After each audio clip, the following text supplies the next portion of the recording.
bike in the crowd? Woo! Good bunch of you. Right?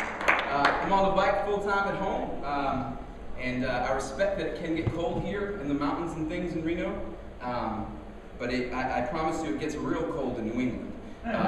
It can snow anytime from the second week of November to the second or third week in April, you know, and you sort of like, you know, close off into yourself. Anytime you have to get on the bike in that weather, you know, you bundle up like it's, you know,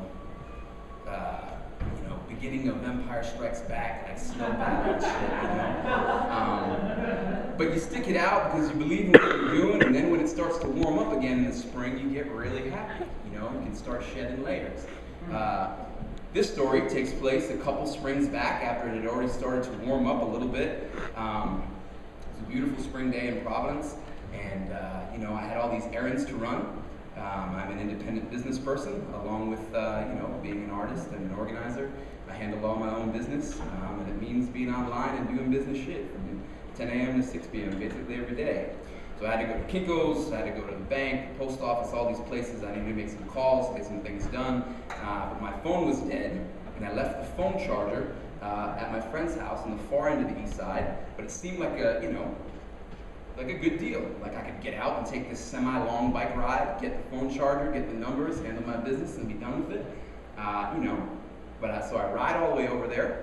Not terribly far. Providence isn't that big, but the far end of the east side is the, you know, the furthest border of Providence. It's a decent drive. And I get there, and the fucking phone charger is not in the mailbox where my friend said that it would be.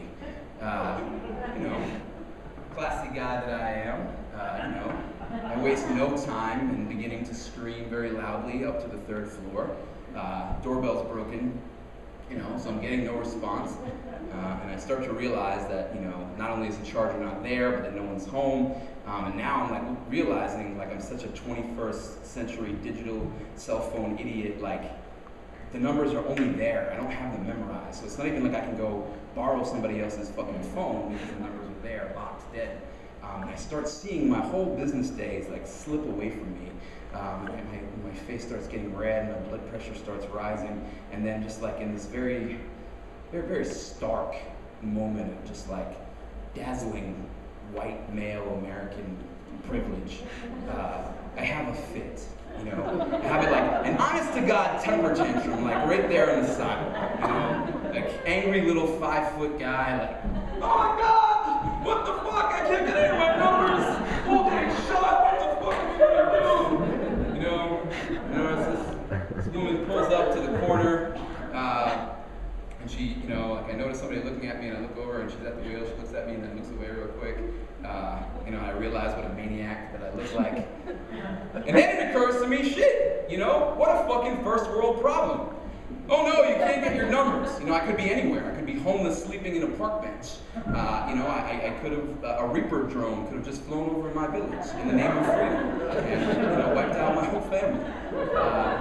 So, you know, that's not change we can believe in. So I get really embarrassed. I sort of look up, you know, to the sky, and I apologize to the universe, and I set off to take care of what errands I can get done, and that's where our story leads us in. This is called Green and Thick as an Egg Yolk. So biking is about math. How much time till that traffic light turns? How much space will I have in between traffic and that car door if it suddenly swings open? If I have multiple errands to run, is there some place I can get them done without having to ride back and forth across the city all afternoon? So I set off for Thayer Street, avoiding traffic, using back roads, skipping the biggest hills, and having fun. I was smart enough to be wearing shorts, and the air felt nice on my sweaty legs, the skin on my face, already slightly tanned and getting used to the sun, so the mid-afternoon rays beating down feel nice rather than deadly. Cruising in and out under the shade of trees, I make a left on Angel, go down a few blocks, and then cut up by the Wheeler School. There's some construction going on, but no pedestrians in sight, so I head up onto the corner, bypass the workers, and then return to the road. I coast to the middle of Brook, and then raise my left hand to signal for a turn, and suddenly hear a loud, screaming horn. Can we have audience participation on the count of three, loud screaming horn sound? 1, 2, 3. That was pretty good for a first shot, but I think we can do better. 1, 2, 3. Shocked as shit! And almost falling off of the damn bike. I glance back, and there's this blue and white taxi cab behind me. The driver is making disgruntled hand gestures and looking all upset. I make eye contact, nicely, and then, following Rhode Island law for road bicycling to the letter, re-signal my turn. As if to say, I'm turning left now. And in order to do that safely, I have to be in the middle of the lane. Sorry, I'll be out of your way in just a second. At which point, the taxi actually attempts to speed through me. Now, there's a line of cars at the red light about a block away, and it seems as if this guy's life depends on whether or not he can get his vehicle in line to wait with them before the signal turns.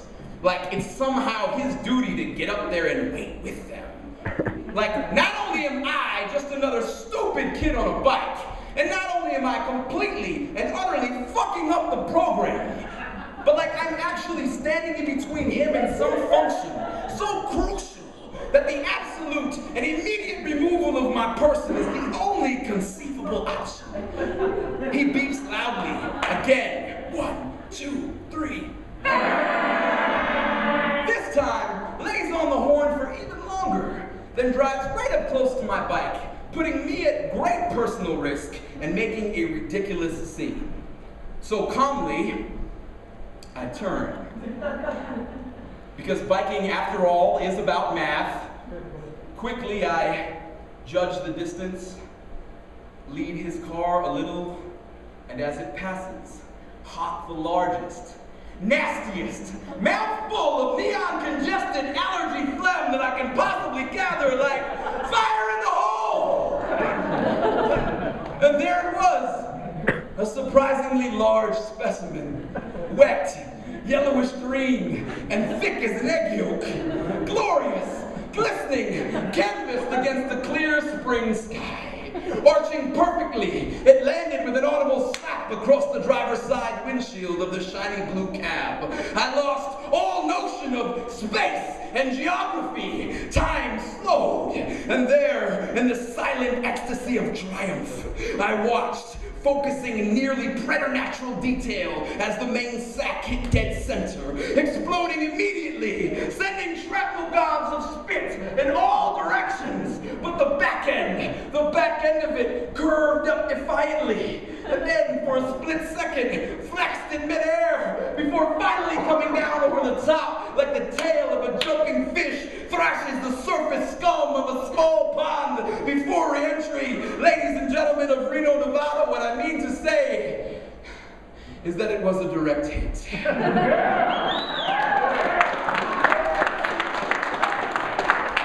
once-in-a-lifetime shot, really. Like a buzzer beater from half court during the playoffs, or a single Rebel X-Wing blowing the entire fucking Death Star. The look of shock sweeping his stubbly, stupid face was nothing short of priceless. He had a weird little fit with his hands, and then leaned dangerously out the window to scream, "You're an asshole, you know that?" Wipers and cheap Windex working furiously as he sped off into the afternoon sun. I smiled deep and kept pedaling. It was the kind of smile that could make a boy forget how crooked his teeth are for a moment.